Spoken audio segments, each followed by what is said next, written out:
Hi, I am Dr. Sharada Ramdas, Professor in the Department of Food Service Management and Dietetics in Avinashilingam University, Coimbatore. Previously, we have seen the complications in obesity. In this session, we will see specifically the childhood obesity. The objective of this module are to understand the contributing factors of childhood obesity, know the risk, complications and long effects of childhood obesity, explore the ways of treating and preventing childhood obesity. Childhood obesity. Worldwide, obesity trends are causing serious public health concern and in many countries threatening the viability of basic health care delivery. Childhood obesity affects more than 50% of children, making it one of the common chronic diseases of childhood. Childhood obesity is not just a cosmetic problem. Today, more and more children being diagnosed with diabetes, hypertension and other comorbid conditions associated with obesity and morbid obesity. Childhood obesity is a global phenomenon affecting all socio-economic groups irrespective of age, sex or ethnicity. Let me explain the causes of childhood obesity. Although the causes of childhood obesity are widespread, certain factors are targeted as major contributors to this epidemic. In most cases, excess weight is due to overeating, under-exercising, besides genetic or hormonal causes of childhood obesity. Children require extra calories to fuel their growth and development. If they have taken in the appropriate amount of calories, they should add weight in proportion to their growth. Nevertheless, if they consume more calories than they are burning off, the result will be unnecessary weight gain. Childhood obesity is usually a result of a number of other factors working together to increase risk. It is shown in the next slide. That is environment, lack of physical activity, restriction of sedentary behavior, heredity and family, dietary patterns, socio-economic status, psychological factors, medical conditions and sleep are the other causes for childhood obesity. How does environment cause obesity in childhood? Environment plays a key role in shaping an individual's habits and lifestyle. Many environmental factors influence and affect the health decisions. Today's society has developed a more sedentary lifestyle. Walking has been replaced by driving cars. Basic physical activity has been replaced by technology and nutrition has been overcome by fast foods. It is estimated that more money is spent on food outside home at restaurants, cafeterias and sporting events.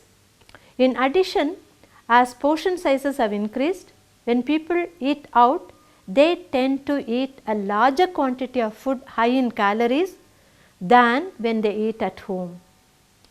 Besides this, beverages such as carbonated soft drinks and juice boxes also greatly contribute to the childhood obesity epidemic.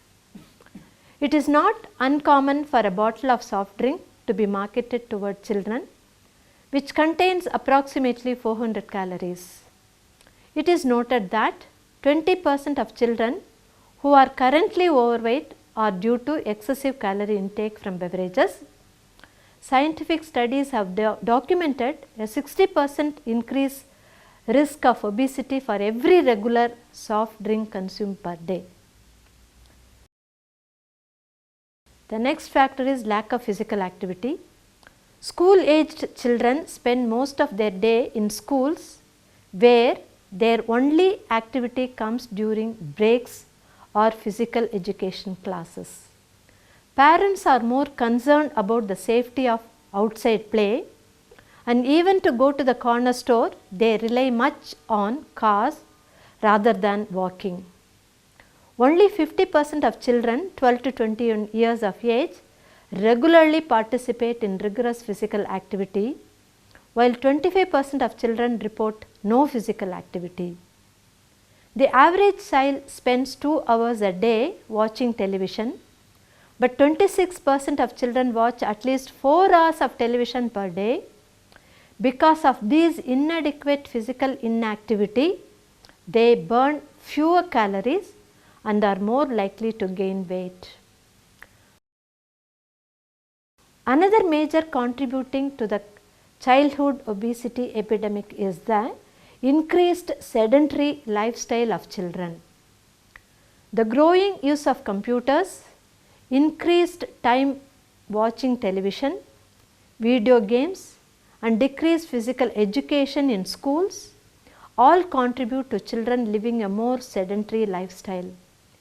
Every hour of sedentary activity increases the chances of obesity and is also contributed to failure of many weight reduction attempts in children. Excessive TV viewing is associated with higher intake of energy, fat, sweet and salty snacks and carbonated beverages, in addition to reducing consumption of fruits and vegetables. This makes TV time restriction and an excellent opportunity to complement dietary management.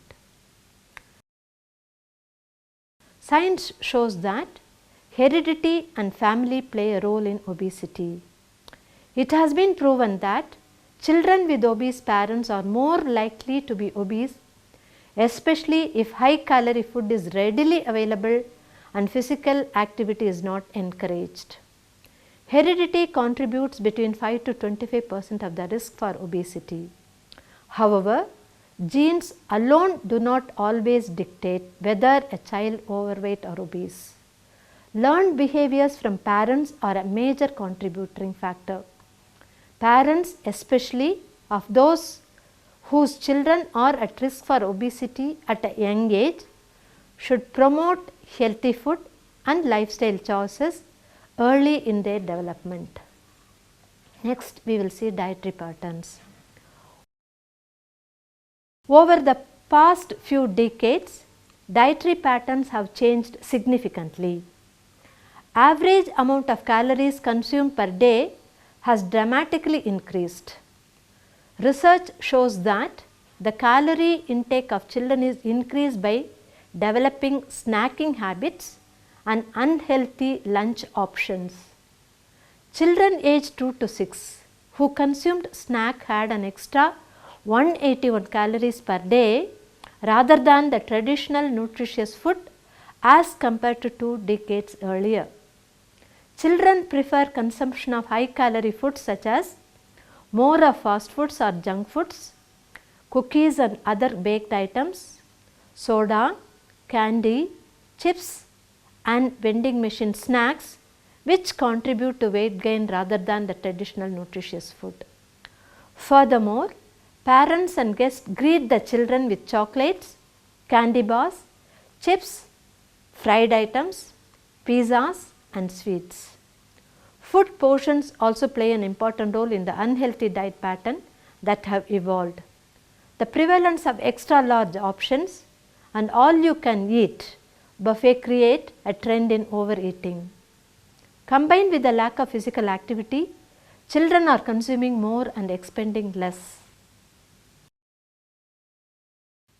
Next, educational levels contribute to the socio-economic issue associated with obesity. Illiterate or lower level educated parents have not been exposed to information about proper nutrition and healthy food choices. This makes it difficult to instill those important values in their children. Low income parents may lack the time and resources necessary to purchase and prepare healthy food versus fast food, which is cheaper and more readily available in low income communities. Next, psychological factors. Like adults, Some kids may turn to food as a coping mechanism for dealing with problems or negative emotions like stress, anxiety or boredom. Children with psychological problem in the family may eat more and result in obesity. Next, medical condition. Certain genetic diseases and hormonal disorders can predispose a child to obesity. Do you know hypothyroidism? When the thyroid gland located in the neck just below the voice box is underactive and does not release enough of the hormones that control metabolism. Prader-Willi syndrome, a genetic disorder affecting the part of the brain that controls feelings of hunger, and Cushing syndrome, a disorder in which your body is exposed too much of the hormone cortisol from overproduction in the adrenal glands, or use of medications such as those for asthma predisposes to childhood obesity. Sleep. Researchers found that kids who sleep less than the recommended amount of about 13 hours a day at age 2 are more likely to be obese at age 7. One reason, fatigue alters the level of appetite regulating hormones, which can cause children to eat more. So far we have seen how environment, sedentary lifestyle behavior, heredity, dietary factors, socio-economic status, psychological factors, medications and sleep causes childhood obesity. Now we move on to risks, complications and long-term health effects of childhood obesity. The consequences of childhood obesity may be grouped into 3 areas: physical, mental and economical.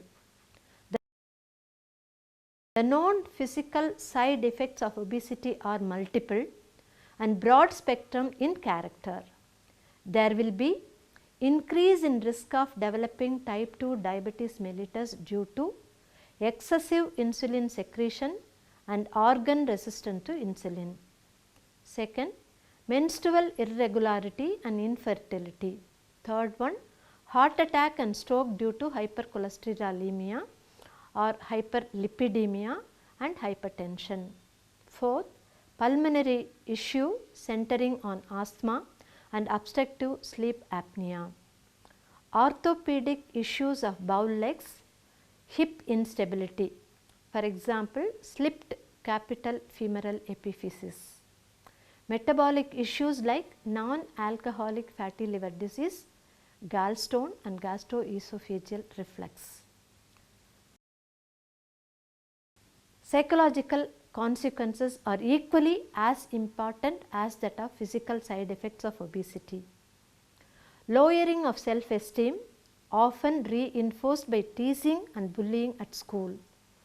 Depression leading to possible further eating or an exaggerated overcorrection leading to eating disorders such as bulimia and anorexia nervosa. The economic costs of childhood obesity are not often considered but are very important. Such effects include the direct cost includes medical office visits, diagnostic studies and therapeutic services.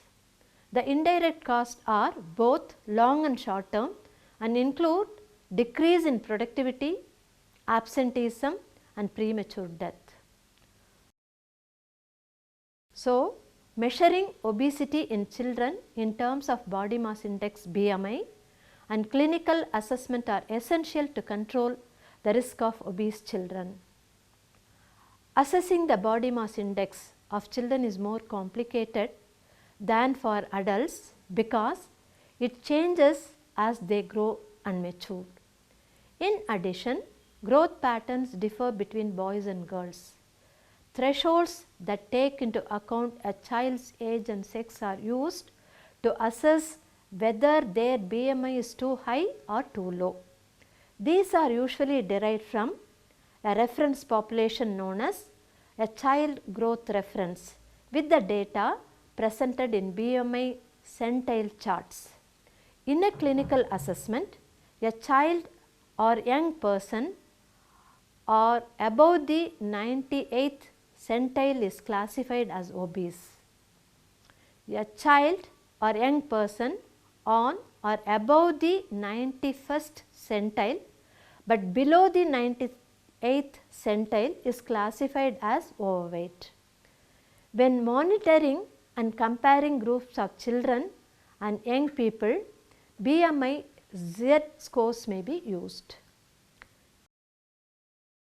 BMI Z score is a measure of how many standard deviations a child or young person's BMI is above or below the average BMI for their age and gender. This is based on a reference population known as a child growth reference, as already mentioned. The advantage of using BMI Z scores instead of BMI is that it allowed direct comparison of BMI across different ages and by gender. This term is sometimes used interchangeably with BMI standard deviation score. After knowing the severity of obesity, the next step is treating childhood obesity. Remember that the goal for overweight and obese children is to reduce the rate of weight gain while allowing normal growth and development. Children and teens should not be placed on a weight reduction diet without the consultation of a healthcare provider. Just dieting alone is not advisable for weight reduction regime. One needs to address multiple aspects of the child and the family's lifestyle, nutrition and physical activity patterns. Involving the family in a child's weight management program is a key element to treatment. The first step is to assess the readiness of the child and family to make changes, followed by setting the desired goals. It is important to work and develop an individualized plan of care that includes realistic goals and action steps. If obesity is due to psychological reason, this needs to be addressed prior to working on the child's weight problem. If a depressed child attempts weight loss and is unsuccessful, this may worsen their depression or lower their self-esteem. So, let us see the various treatments of obesity in children. They are dietary therapy, physical activity, behavioral modification. First, let me tell you on diet therapy. In this, dietitian and the family members play a key role. When treating an obese child, consultation with the dietitian is essential who can address the child's needs. They help children understand healthy eating habits and how to implement them in their long-term diet. Dietitians do not always recommend restricting calorie intake for children. Education on how to identify healthy food, cut back on portions, understand the food pyramid and eat smaller bites at a smaller pace is generally the information given to change a child's eating habits. The family has a very important role as a child is still dependent on them to prepare the food. It is the family that can inculcate the child to learn to be aware of what they eat by developing healthy eating habits. Looking for ways to make favorite dishes healthier and reducing calorie rich temptations. Encourage healthy eating habits. There is no great secret to healthy eating. To help your children and family develop healthy eating habits. How? Provide plenty of vegetables, fruits and whole grain products. Include low fat or non-fat milk or dairy products. Choose lean meats, poultry, fish, lentils and beans for protein. Serve reasonably sized portions. Encourage to drink lot of water. Limit sugar sweetened beverages. Limit consumption of sugar as well as saturated fat. Look for ways to make favorite dishes healthier. The recipes that one may prepare regularly and that the family enjoys with just a few changes can be healthier and just as satisfying. Remove calorie rich temptations. Although everything can be enjoyed in moderation, reducing the calorie rich temptations of high fat and high sugar or salty snacks can also help your children develop healthy eating habits. Instead, only allow your children to eat them sometimes so that they truly will be treats. Is diet alone sufficient? No. Physical activity is also needed to reduce weight. Physical activity is an important long-term ingredient for children, as studies indicate that inactivity in childhood has been linked to a sedentary adult lifestyle. Increasing physical activity can decrease or at least slow the increase in fatty tissues in obese children. It is recommended that children get at least 60 minutes of physical activity most days of the week, preferably daily. Remember that children imitate adults. Hence, it is important for the adult in the family to stay fit. Encourage the children to find fun activities to do with family members or on their own that simply involve more activity. The third aspect, behavior modification, will also facilitate weight loss in children. Lifestyles and behaviors are established at a young age. It is important for parents and children to remain educated and focused on making long-term healthy lifestyle choices. In addition to encouraging physical activity, help children avoid too much sedentary time. Although quiet time for reading and homework is fine, limit the time of watching television, play video games or surf the web to no more than 2 hours per day. There are several ways that children can modify their behavior for healthier outcomes, such as changing eating habits, increasing physical activity, becoming educated about the body and how to nourish it appropriately, engaging in a support group activity and setting realistic weight management goals. Besides dietary therapy, physical activity and behavioral modification, social and cultural changes are also necessary to effectively address the pediatric obesity epidemic. What will you do for this? Look at this slide. It shows that advocate breastfeeding during the first year of life. Studies strongly reinforce that breastfed children have a lower risk of infant, childhood and adolescent obesity. Drastically overhaul the school breakfast and lunch program to favor heart healthy food choices, encouraging salad bars, banning sugar drinks and flavored milk are options. Guarantee safe neighborhood environments which foster outside play activities.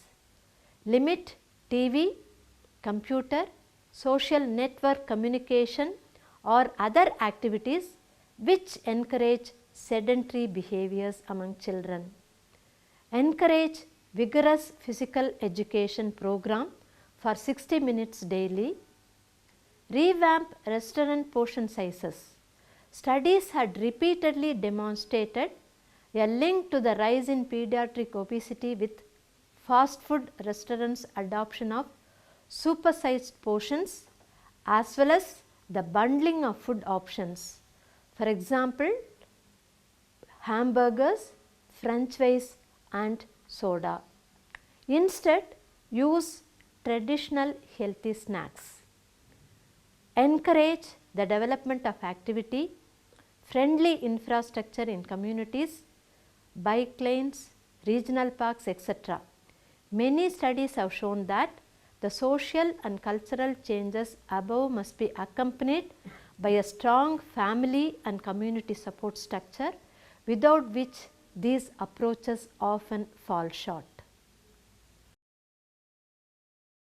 Shall we see now how to prevent obesity among childhood? The ideal preventive strategy for obesity is to prevent children with a normal desirable BMI from becoming overweight or obese. Preventive strategies should start as early as newborn period. The strategies may be attempted at the individual, community or physician's level. Those at the individual level backed by consistent evidence include limiting screen time to less than 2 hours, removing television and computers from primary sleeping areas, eating breakfast regularly, limiting eating out especially at fast food restaurants, encouraging family meals and limiting portion sizes, encouraging diets with recommended quantities of fruits and vegetables have been supported by mixed evidence. Healthy behavior derived from this evidence include consuming a balanced diet rich in calcium and fiber, initiating and maintaining breastfeeding, accumulating 60 minutes or more of moderate to vigorous physical activity per day, and limiting consumption of energy dense foods. To conclude, preventive strategies should start as early as newborn period. If not, to overcome the problem of childhood obesity, follow strictly dietary therapy, physical activity, behavioral modification and socio-cultural changes. So, later life will be healthy and fruitful. See you in the next session when we deal with how to maintain body fat and body mass index. Till then, bye to all the listeners.